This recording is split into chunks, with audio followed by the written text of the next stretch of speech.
Good morning everyone, welcome back to my channel Payal's Art and Beauty and I am your Payal. I hope কি সবাই ভীষণ ভালো আছো, সুস্থ আছো, স্বাভাবিক আছো। আজকে আমি চলে যাচ্ছি, এখান থেকে চলে যাচ্ছি। আজকে হচ্ছে 4 তারিখ। তো চলো আজকের ব্লগটা এখান থেকে স্টার্ট করি অ্যান্ড আই হোপ ভিডিও দেখতে খুব ভালো লাগবে। ঘুম থেকে উঠে গেছি 6:30টায়। আগের দিন রিম্পা এসেছিল, ও আজকে বেরিয়ে গেল। আমার ব্যাগটা গোছানো কমপ্লিট। আমি 10টার এই জনশতাব্দীটা ধরবো। তো চলো ব্লগটা স্টার্ট করি, আই হোপ ভালো লাগবে। প্রত্যেকবার ছাড়তে আসার সময় আর বাড়ি ফেরার সময় আমি কিন্তু আমার বাপির সাথেই ফিরি। এবারেও তার বিকল্প নেই, বাপির বাইকে বসে আমি যাচ্ছি স্টেশনে, ট্রেন ধরবো।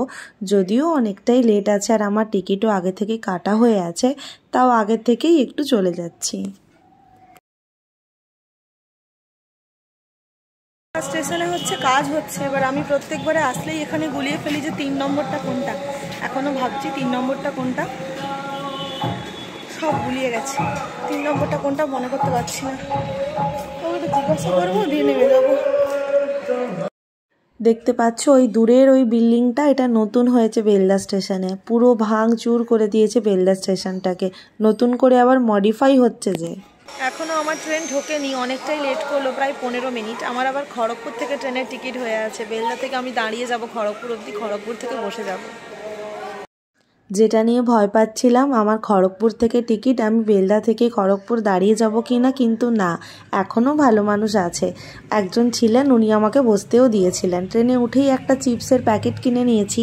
এখন গরমকাল তো, নাহলে একটা কফি বা চা আমি অবশ্যই খেতাম, সে যতটাই খারাপ হোক না কেন। তো নেমে গেছি হাওড়া স্টেশনে, এইমাত্র নামলাম। জানি না কতটা ভয়েস দিতে পারছি। আজকে একটা নতুন জিনিস এক্সপ্লোর করব, সেটা হচ্ছে আন্ডার ওয়াটার মেট্রো। চলো তোমাদেরকে এক্সপ্লোর করে দেখাই। গোটা হাওড়া স্টেশনটা জুড়ে এত আওয়াজ না, কি বলবো আর। যাই হোক, আমার ট্রেনটা সাধারণত দাঁড়াই 19 কিংবা 20-তে, এবারেও 19 নম্বর প্ল্যাটফর্মেই দাঁড়িয়েছিল। প্রথমে একটু ভয় পাচ্ছিলাম যে কোন দিকে যাব, কি বুঝতে পারবো না, উল্টো পাল্টা দিকে চলে যাব কিনা। তারপর না একদম ব্যাপারটা ইজি হয়ে গেল, আর এত ফাস্ট আমি রুমে ঢুকে গেছি সে আর কি বলবো। দাঁড়াও একটা বোর্ড দেখাই, ওখানে না তীর চিহ্ন দিয়ে লেখা আছে হাওড়া মেট্রো গ্রিন লাইন। মানে কি বলতো, এক হাত ছাড়া ছাড়া প্রত্যেকটা জায়গাতে লেখা আছে হাওড়া মেট্রো গ্রিন লাইন বলে অ্যারো চিহ্ন দেওয়া আছে।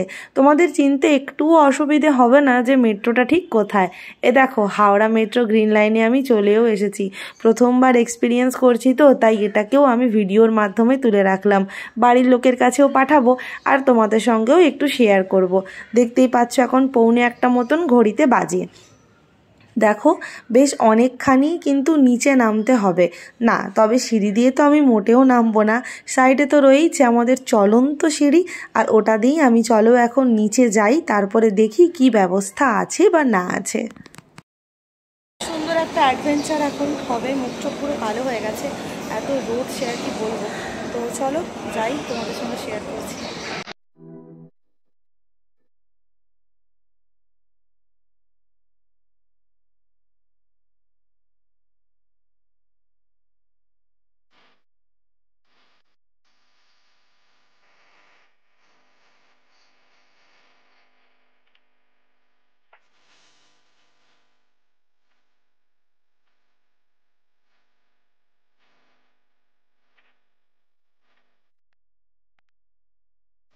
প্রথম এক ধাপ নামার পরেই রয়েছে এখানে টিকিট কাউন্টার। যদি কারোর কাছে মেট্রো কার্ড থাকে, মানে পুরনো মেট্রো কার্ড থাকে, তাহলে কিন্তু সে অনায়াসেই এই মেট্রোটাতেও চাপতে পারবে।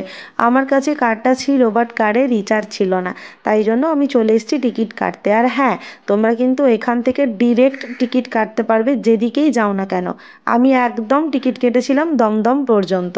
চলো, এরপর টিকিট কাটা হয়ে গেছে, এরপর দেখি কোন দিকে নামতে হবে বা কোন দিকে যেতে হবে।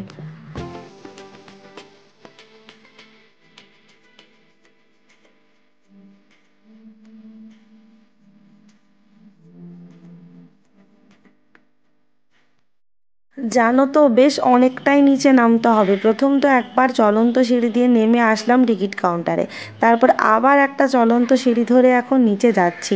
আর এই চলন্ত সিঁড়িগুলো না, মানে শুরু আর শেষ নয়, অনেকটা বেশ অনেকক্ষণ তোমাকে সিঁড়িটার ওপরে দাঁড়িয়ে থাকতে হবে।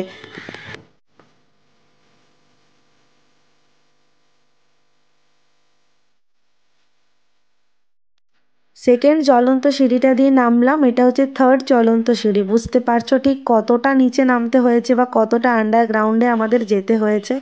অনেকটা, সত্যি বলতে কি অনেকটাই আন্ডারগ্রাউন্ড এটা। বেশ ভালো লাগছিল কিন্তু।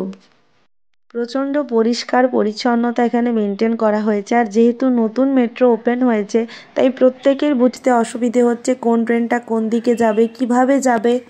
এখানে যারা পুলিশ ছিল বা গার্ড ছিল তারা খুব ভালো ছিল আর ভীষণ কোঅপারেটিভ ছিল। প্রত্যেকটা মানুষকে বুঝিয়ে দিচ্ছিল যে কোন দিকে গেলে কি কি হবে। তো আমরাও এখানে দাঁড়িয়ে পড়েছি আমার ট্রেনের জন্য। এবারে দেখো, সামনে এখানে কিন্তু আর একটা কাঁচের গেট করা আছে, তার ওদিকে হবে তোমার মেট্রোর গেট। আমাদের পুরনো মেট্রো যেটা তোমার দক্ষিণেশ্বর থেকে গড়িয়া পর্যন্ত চলে, ওখানে কিন্তু এই সিস্টেমটা নেই। কিন্তু এই মেট্রো রুটটাই এই সিস্টেমটা দেখে আমার খুব ভালো লাগলো। কারণ লাইনে পড়ে যাওয়ার সম্ভাবনা নেই বা লাইনের মধ্যে ঝাঁপ দিয়ে দেওয়ার সম্ভাবনাও নেই, যেটা খুব হচ্ছিল কিছুদিন আগে। এটা আমার খুব ভালো লেগেছে। আর একটা নতুন জিনিস দেখো, ট্রেনটা কত মিনিট এর মধ্যে পৌঁছবে সেই বোর্ডটা কিন্তু এখানে দেওয়া। দেখতে দেখতে আমাদের ট্রেনটাও চলে এসেছে। মেট্রো কিন্তু দেখতে সেই পুরনো মেট্রোর মতোই, একটু মডিফাইড করেছে, কালার টালার চেঞ্জ করেছে। ভীষণ এক্সাইটেড লাগছে, এই প্রথমবার উপরে মা গঙ্গা আর নিচে যাত্রী নিয়ে ছুটেছে আমাদের মেট্রো রেল। এসে গেছে ট্রেন। হ্যাঁ, অনেকের কাছেই হয়তো এটা অতটাও এক্সাইটেড ব্যাপার নয়, কারণ বহুবার এসছো। আমার প্রথমবার বলে ভীষণ এক্সাইটেড লাগছে। এসে গেছে মেট্রো, উঠে পড়েছি আমরা। ভালোই মোটামুটি ভিড় ছিল। চলতে শুরু করেছে মেট্রোটা। হাওড়ার পর দাঁড়াবে মহাকরণ। মহাকরণের পরেই তো শুরু হবে আমাদের গ্রিন লাইন, মানে যেটা হচ্ছে ব্লু লাইন। চলো এনজয় করো। कुछ ही क्षणों में ये ट्रेन हुगली नदी के नीचे मेट्रो रेल सड़क में प्रवेश करेगी। আপনারা রয়েছেন মানে 30 মিটার গভীরে। ওপর দিয়ে বয়ে চলেছে গঙ্গা। অনুভব করুন সেই রোমাঞ্চ। आप 30 मीटर भूमिगत है। ऊपर से बहती गंगा। रोमांच का अनुभव करें। ভারতের পর বড় নদীর তলদেশ দিয়ে গড়ে তোলা প্রথম রেল সুড়ঙ্গ, যা যুক্ত করেছে শতাব্দী প্রাচীন দুই শহর কলকাতা ও হাওড়াকে। ईस्ट वेस्ट मेट्रो कॉरिडोर की ये सुरंग एक प्रमुख नदी है जो सदियों पुराने दो शहरों कलकत्ता और हावड़ा को जोड़ती है। এটি নির্মাণের সময় লেগেছে মাত্র 66 দিন। इसे बनाने में केवल 66 दिन लगे। नदी को अतिक्रम করে আমরা প্রবেশ করলাম কলকাতায়। नदी पार करके हम कलकत्ता में दाखिल हुए। ভীষণ ভালো এক্সপিরিয়েন্স হলো, জানো কি যে বলবো, এত আনন্দ পেয়েছি আসতে। যাই হোক, ওখান থেকে বেরোনোর পর এই মানে নিচ দিয়েই আবার দমদম মেট্রো ধরতে যাওয়ার একটা ব্যবস্থা আছে। সেটাই খোঁজাখুঁজি করছি, কোন দিক দিয়ে যাব না যাব বুঝতে পারছিলাম না। তারপর ওখানে সিকিউরিটি গার্ডগুলোকে জিজ্ঞেস করতে বলে দিল এই পথে যেতে হবে। চলো এবার পুরনো মেট্রোর দিকে আস্তে আস্তে হাঁটতে থাকি।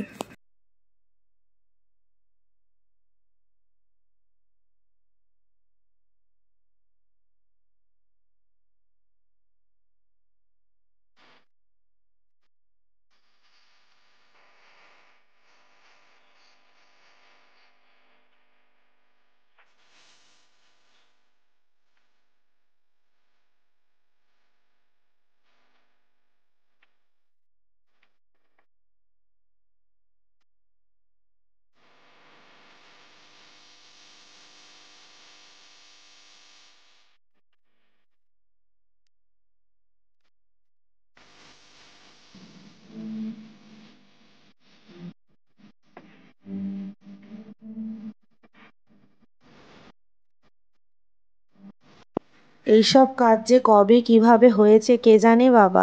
একদিনও বুঝতে পারিনি যে ওই জায়গাটায় কানেক্টর লাগবে। বাড়ি এসে লাঞ্চ ফাঞ্চ করে আমি ঘুমিয়ে পড়েছিলাম। ঘুম থেকে উঠে এখন রান্নাঘর পরিষ্কার করতে বসছি। যা অবস্থা হয়ে আছে, প্রায় 12 দিন পর আমি আবার কলকাতা ফিরলাম। ফিরে দেখি ঘরদোরের অবস্থা একেবারেই খারাপ। আগে রান্নাঘরটা ক্লিন করছি, কারণ ওইটা হচ্ছে সব থেকে বড় কাজ। বাকিগুলো আস্তে আস্তে করলেও হবে। রান্নাঘরটা যত তাড়াতাড়ি গুছিয়ে নিতে পারবে তত তাড়াতাড়ি জানবে তোমার প্রায় কাজ শেষ হয়ে এসছে। তাই আগে আমি ধরেছি রান্নাঘরটা। সমস্ত কৌটোগুলোকে নিচে নামিয়ে জায়গাটাকে মুছে কৌটোগুলো মুছে আবার রাখবো। বড্ড পিঁপড়ে হয়েছে। গরমের দিনে কি একটু পিঁপড়ে হয় নাকি কে জানে বাবা। তো যাই হোক, এখন চলো রান্নাঘরটা গুছিয়ে নিই।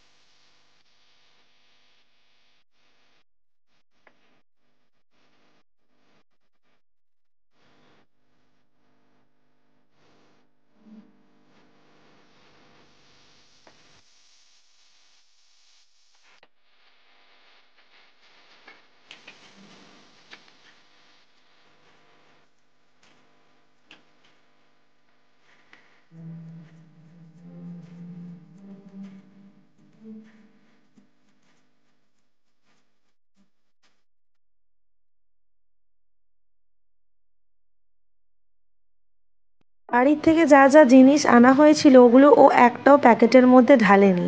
আমি আজকে এসে একে একে সব প্যাকেটের মধ্যে ঢালা শুরু করেছি। আমি ওকে বলেছিলাম যে ঢেলে রাখবো, আর ও ঢালেনি বলেই না পিঁপড়েতে ভর্তি হয়ে গেছে।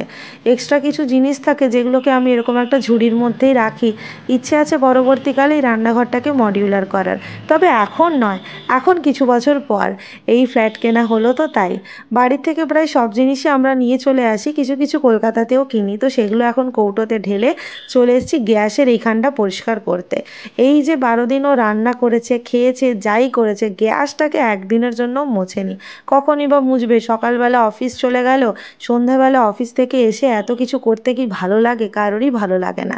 আমি হলেও হয়তো পারতাম না, ও তো আবার ছেলে মানুষ। তাই জন্য ও আর কিছুই করেনি। আমি বলেও ছিলাম কিছু করার দরকার নেই, আমি একেবারে গিয়ে পুরো সুন্দর করে সব কিছু পরিষ্কার করে দেবো।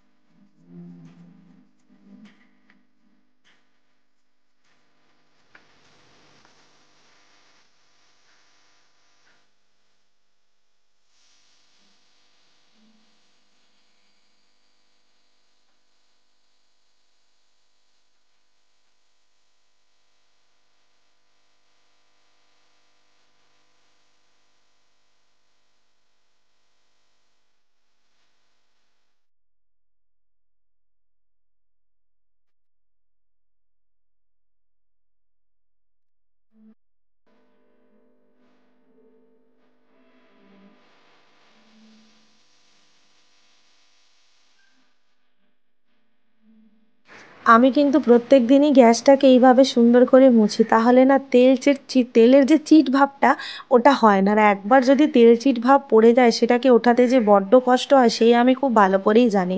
তাই আমি যতটাই চেষ্টা করি পুরো জিনিসটাকে প্রত্যেক দিন মুছে পরিষ্কার করার। রান্নাঘর পরিষ্কার করে চলে এসেছি এখন রুমের বেড কভারটা চেঞ্জ করতে, না হলে শোয়া যাচ্ছিল না, প্রচণ্ড বালি বালি হয়ে গেছিলো। একেই খুব ধুলো দেয়, তারপরেও বিছানা টিছানা ঠিক করে ঝাড়েনি, তাই জন্য বড্ড বালি বালি হয়ে গেছে। তো এখন আমি চলে এসেছি বেড কভার চেঞ্জ করতে। কলকাতায় কি গরম পড়েছে তোমাদের আর কি বলবো আমি। তো যাই হোক, চলো এখন বেড কভারটাকে চেঞ্জ করি, আর আজকের ভিডিওটাকেও এখানেই শেষ করি। মেলা কাজ পড়ে আছে। যদি ভিডিও ভালো লেগে থাকে অবশ্যই একটা লাইক কমেন্ট করে আমাকে জানিও, আর সঙ্গে থেকো, পাশে থেকো। দেখা হচ্ছে পরবর্তী ভিডিও নিয়ে খুব তাড়াতাড়ি।